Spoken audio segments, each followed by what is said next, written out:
Hello दोस्तों, स्वागत है आपका अपने चैनल मस्ट स्टडी सपोर्ट में। आज हम गोला और अर्धगोला के प्रश्नों को डिस्कस करेंगे। इस टॉपिक की एक क्लास हो चुकी है, उस क्लास का वीडियो का लिंक आपको डिस्क्रिप्शन में मिल जाएगा। ठीक है, उस क्लास में हम गोला और अर्धगोला के सारे फार्मूलों को बता दिए हैं, तो इस क्लास को देखने के पहले आपको उसको ज़रूर देखना है। ठीक है, देखिए पहला क्वेश्चन क्या कह रहा है। एक अर्धगोले का संपूर्ण पृष्ठ का क्षेत्रफल 462 सेंटीमीटर स्क्वायर है। इस अर्धगोले का व्यास कितना होगा। ठीक है, देखिए क्या दिए है, अर्धगोले का संपूर्ण पृष्ठ का क्षेत्रफल। अर्धगोले के संपूर्ण पृष्ठ का सूत्र क्या होता है, 3πr²। ठीक है, ये सब हम पहली क्लास में बता चुके हैं। देखिए गोला में 2 फार्मूले होते हैं, अर्धगोला में 3 फार्मूले होते हैं। ठीक है, तो अर्धगोले के संपूर्ण पृष्ठ का क्षेत्रफल कितना होता है, 3πr²। इसकी वैल्यू कितनी दी है, 462। ठीक है, अब हल कर लीजिए। 3 पाई का मान होता है 22/7। ठीक है, गुणे r² बराबर 462। ठीक है, अब देखिए काट दीजिए इस 3 से इसको। 3 × 3, 3 × 5 = 15, 3 × 4 = 12। ठीक है, 22 से काट दीजिए, कितनी बार में कट जाएगा, 7 बार में। ठीक है, तो r² बराबर क्या हो गया, 7। ये 7 यहाँ पहुँच जाएगा, गुणे में हो जाएगा 7 × 7। तो r बराबर हमारा क्या आ जाएगा, r² है तो r बराबर हो जाएगा 7 सेंटीमीटर। ठीक है, तो ये r क्या हो गई, हमारी त्रिज्या। अब हमसे क्या पूछ रहा था, व्यास। व्यास जो है त्रिज्या के क्या होता है, दुगना। तो व्यास बराबर हो जाएगा 2r। r कितना है, 7, तो 2 × 7 कितना हो जाएगा, 14। तो व्यास हमारा कितना आ गया, 14 सेंटीमीटर। ठीक है, यही हमसे पूछ रहा था, तो यही क्या हो जाएगा हमारा आंसर। ठीक है, कौन सा विकल्प सही है, बी नंबर। ठीक है, देखिए इस टॉपिक की एक क्लास हो चुकी है, उसको आप जरूर देख लीजिएगा। ठीक है, उसमें सारे फार्मूले क्लियर करा दिए गए हैं। ठीक है, तो चलिए अब अगला क्वेश्चन देखते हैं। अब देखिए इसमें क्या कह रहा है, एक अर्धगोले का वक्र पृष्ठीय क्षेत्रफल 48 सेंटीमीटर स्क्वायर है, तो इसके संपूर्ण पृष्ठ का क्षेत्रफल कितना होगा। तो अर्धगोले का वक्र पृष्ठीय के क्षेत्रफल का सूत्र क्या होता है, 2πr²। कितना होता है, 2πr²। और हमसे क्या पूछ रहा है, इसके संपूर्ण पृष्ठ का क्षेत्रफल। तो अर्धगोले का संपूर्ण पृष्ठ का क्षेत्रफल का सूत्र क्या होता है, 3πr²। ठीक है, और 2πr² की वैल्यू दी है कितना, 48 सेंटीमीटर। तो इससे हम r निकाल लेंगे। ठीक है, तो हल कर लीजिए। 2 गुणे पाई का मान होता है 22/7 गुणे r² बराबर 48। ठीक है, काट दीजिए, 24 दूना 48। ठीक है, अब देखिए क्या करेंगे, r² बराबर 24, ये 7 कहाँ पहुँच जाएगा, ऊपर, और 22 आ जाएगा नीचे। ठीक है, अब हमसे क्या पूछ रहा था, देखिए r² का मान आ गया हमसे। अब हमसे पूछ रहा था संपूर्ण पृष्ठ का क्षेत्रफल। संपूर्ण पृष्ठ का क्षेत्रफल क्या होता है, 3πr²। ठीक है, तो 3 गुणे 22/7। अब देखिए r² का मान दिए कितना, 24 गुणे 7/22। ठीक है, देखिए हमने इसको पूरा इसलिए नहीं हल किया क्योंकि देखिए r² इसमें भी है, तो r² का मान हमने सीधा रख दिया। ठीक है, अब देखिए 22 से 22 कट गया, 7 से 7 कट गया, कितना बचा, 3 गुणे 24। गुणा करा दीजिए, इसका कितना आएगा, 3 × 4 = 12, 3 दूनी 6 = 7। तो संपूर्ण पृष्ठ का क्षेत्रफल कितना आ गया, 72 सेंटीमीटर स्क्वायर। ठीक है, ये क्या हो जाएगा हमारा आंसर। ठीक है, देखिए इसमें क्या कह रहा था, अर्धगोले के वक्र पृष्ठीय के क्षेत्रफल दिए हुए थे 48 सेंटीमीटर स्क्वायर, और हमसे पूछा था संपूर्ण पृष्ठ का क्षेत्रफल। तो अर्धगोले का वक्र पृष्ठीय के क्षेत्रफल का सूत्र होता है 2πr²। उसकी वैल्यू दी थी 48, तो हमने इधर से निकाल ली r² की वैल्यू, कितना आ गया, 24 गुणे 7/12। और हमसे पूछा था 3πr² का मान, हमने हल कर लिया, कितना आ गया, 72 सेंटीमीटर स्क्वायर। ठीक है, अब अगला सवाल देखते हैं।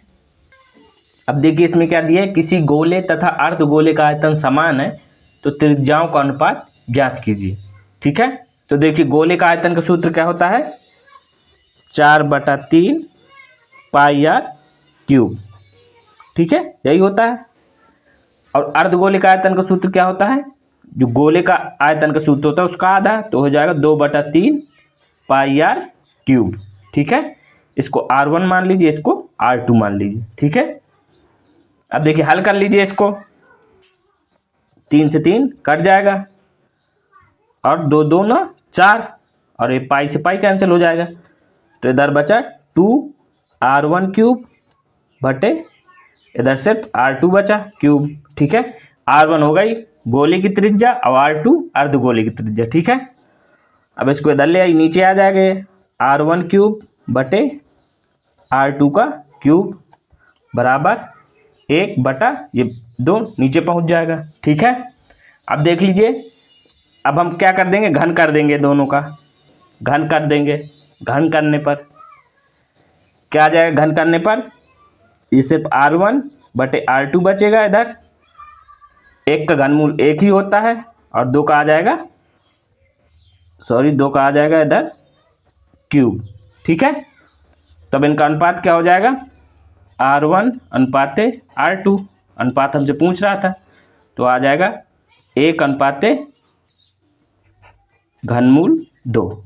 ठीक है, यही क्या हो जाएगा हमारा आंसर, यही हमसे पूछ रहा था, तो कौन सा कल सही है, डी नंबर। ठीक है, अब अगला सवाल देखते हैं।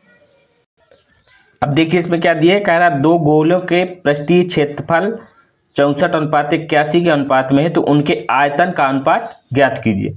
ठीक है, देखिए क्षेत्रफल का अनुपात कितना दिए है, क्षेत्रफल का अनुपात हमारा दिए 64:81। ठीक है, अब देखिए गोले का क्षेत्रफल कितना होता है, कितना होता है 4πr²। ठीक है, अब देखिए दोनों गोलों का क्षेत्रफल कितना हो जाएगा, 4πr² और 4πr², ये दोनों क्या हो जाएंगे, कांस्टेंट।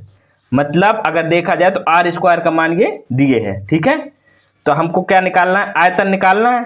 आयतन में क्या होता है 4/3 πr³। ठीक है, तो आयतन में क्या होता है r का क्यूब। अब ये देखिए r का स्क्वायर दिए हैं, तो इनका क्या कर देंगे, हम वर्गमूल निकाल लेंगे। वर्गमूल निकाल लीजिए, इनका वर्गमूल निकाल लेंगे तो हमारी आ जाएगी त्रिज्या r। वर्गमूल निकालिए, किसका वर्गमूल है ये, 8 का, और ये किसका है, 9 का। ये आ गई हमारी त्रिज्या। अब हमको क्या निकालना, आयतन। आयतन में क्या होता है r का क्यूब। ठीक है, तो इनका घन कर दीजिए। अब 8 का घन कितना हो जाएगा, 8 × 8 = 64, 64 × 8 = 512। ठीक है, और 9 का घन कितना हो जाएगा, 729। ठीक है, यही हमसे पूछ रहा था उनके आयतन का अनुपात, तो कितना आ गया 512:729। कौन सा कल सही है, सी नंबर। ठीक है, ये क्या हो जाएगा हमारा आंसर। ठीक है, देखिए इसमें क्या दिया था, 2 गोलों के पृष्ठीय क्षेत्रफल दिए थे 64:81। जो क्षेत्रफल होता है वो त्रिज्या का क्या होता है, स्क्वायर होता है, वर्ग होता है। ठीक है, अगर हम इसका वर्गमूल निकाल लेंगे क्षेत्रफल का, तो क्या आ जाएगी हमारी त्रिज्या, क्या आ जाएगी त्रिज्या। ठीक है, और त्रिज्या का अगर हम क्यूब कर देंगे, घन कर देंगे, तो क्या आ जाएगा हमारा आयतन।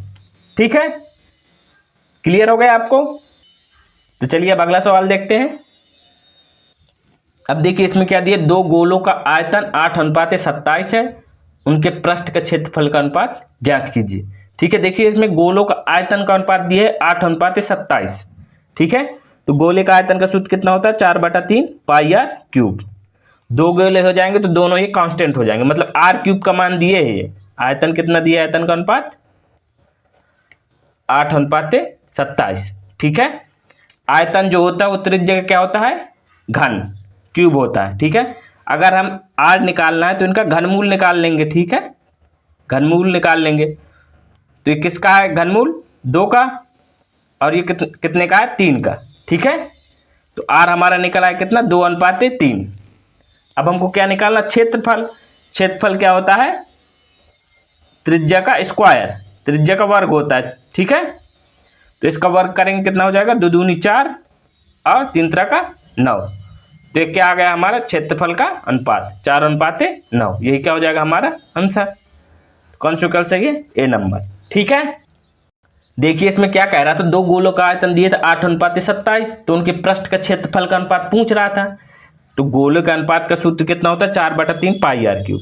तो 2 गोले दिए, दोनों का अनुपात कितना हो जाएगा, 4/3 πr³ अनुपात 4/3 πr³ हो जाएगा ना। तो ये दोनों अपने आप में कांस्टेंट हो जाएंगे, कट जाएंगे। ठीक है, तो r³ का मान दिए, r³ अनुपात r³। ठीक है, जो आयतन होता है वो त्रिज्या का क्यूब होता है। ठीक है, तो अगर इसका घनमूल निकाल लेंगे तो क्या आ जाएगी हमारी त्रिज्या। तो त्रिज्या आ गई। अगर हम त्रिज्या का वर्ग कर देंगे, r का स्क्वायर कर देंगे, तो अब क्या आ जाएगा हमारा क्षेत्रफल। ठीक है। तो ये ध्यान रखिएगा, जो आयतन होता है वो त्रिज्या का क्यूब होता है, ठीक है, और जो क्षेत्रफल होता है वो त्रिज्या का स्क्वायर होता है। इस बात को आप ध्यान रखिएगा, ठीक है। ये देखिए बिल्कुल आसान तरीके से लग जाएंगे, ठीक है। अब अगला क्वेश्चन देखते हैं। अब देखिए इसमें क्या कह रहा है, एक खोखले गोले की बाहरी त्रिज्या 6 सेंटीमीटर है और आंतरिक त्रिज्या 3 सेंटीमीटर है, तो इस खोखले गोले का आयतन क्या होगा, ठीक है। तो हम बाहरी त्रिज्या को मान लेंगे r, तो r बराबर कितना दिए हमारा 6 सेंटीमीटर, और आंतरिक त्रिज्या को मान लेंगे स्मॉल r, ठीक है। तो ये कितना दिए 3 सेंटीमीटर, ठीक है। अब हमसे क्या पूछ रहा है, इस खोखले गोले का आयतन। तो गोले का आयतन क्या होता है 4/3 पाई r क्यूब होता है। r इसमें 2 है तो क्या हो जाएगा कैपिटल R का क्यूब माइनस स्मॉल r का क्यूब, ठीक है। अब मान रख दीजिए, तो 4/3। अब देखिए पाई में आंसर दिए है तो हम पाई को नहीं खोलेंगे, पाई को उसी तरह रख देंगे, ठीक है। अब r का क्यूब कैपिटल R का क्यूब, तो कैपिटल R कितना 6, 6 का क्यूब कितना आ जाएगा 216, माइनस स्मॉल r का क्यूब, तो स्मॉल r कितना दिए 3, 3 का क्यूब कितना होता है 27, रख देंगे। अब हल कर लीजिए, 4/3 पाई, घटा दीजिए कितना आ जाएगा, कितना आ जाएगा 216 में 27 घटाएंगे कितना आ जाएगा 189, ठीक है। 3 से काट दीजिए इसको, 3 18, 3 3 का 9, तो कितना बचा हमारा 4 × 63 पाई, ठीक है। गुणा करा दीजिए इसको, तो 4 × 12, 4 × 6 24, 24 1 25, तो 252 पाई, ठीक है। ये क्या हो जाएगा हमारा आंसर। तो खोखले गोले का आयतन कितना आ गया 252 पाई। कौन सा विकल्प सही है, ए नंबर, ठीक है। देखिए इसमें क्या कह रहा था, एक खोखले गोले की बाहरी त्रिज्या 6 सेंटीमीटर और आंतरिक त्रिज्या है 3 सेंटीमीटर, तो इस खोखले गोले का आयतन क्या होगा। तो हमने बाहरी त्रिज्या को मान लिया कैपिटल R बराबर 6 सेंटीमीटर, आंतरिक त्रिज्या को स्मॉल r बराबर 3 सेंटीमीटर, ठीक है। देखिए गोले का आयतन का सूत्र क्या होता है 4/3 पाई r क्यूब, इसमें 2 त्रिज्या दी हुई थी तो हमने कर लिया 4/3 पाई कैपिटल R का क्यूब माइनस स्मॉल r का क्यूब, ठीक है। कैपिटल R दिया था 6, तो 6 का क्यूब 216, और स्मॉल r दिया था 3, तो 3 का क्यूब 27, हल कर लिए कितना आ गया 252 पाई, ठीक है। पाई में आंसर दिया था इसलिए पाई का मान नहीं रखा, ठीक है। देखिए बहुत ही इंपॉर्टेंट सवाल है, ठीक है। अब अगला क्वेश्चन देखते हैं। अब देखिए इसमें क्या कह रहा है, एक खोखले गोले की बाहरी त्रिज्या 4 सेंटीमीटर तथा आंतरिक त्रिज्या 1 सेंटीमीटर है, तो इस खोखले गोले का आयतन क्या होगा। देखिए बिल्कुल पिछले क्वेश्चन की तरीके है। देखिए बाहरी त्रिज्या कितनी दी है 4 सेंटीमीटर, तो r बराबर हम लिख लेंगे 4 सेंटीमीटर, आंतरिक त्रिज्या को स्मॉल r बराबर 1 सेंटीमीटर, ठीक है। अब पूछा गोले का आयतन कितना होगा, तो गोले का आयतन का सूत्र कितना होता है 4/3 पाई r क्यूब, इसमें 2 ठो r है तो कैपिटल R का क्यूब माइनस स्मॉल r का क्यूब, ठीक है। अब रख दीजिए मान 4/3, पाई में आंसर दिए तो पाई को हम उसी तरह लिखा रहेंगे। कैपिटल R कितना दिए 4, 4 का क्यूब कितना होता है 4 चौको 16, 16 चौको 64, 4 का क्यूब होता है 64, 1 का क्यूब 1 ही रहेगा, ठीक है। हल कर लीजिए अब इसको, तो 4/3 पाई गुणे 64 में घटाएंगे कितना आ जाएगा 63, 3 से काट दीजिए, 3 दूनी 6, 3 1 3, ठीक है।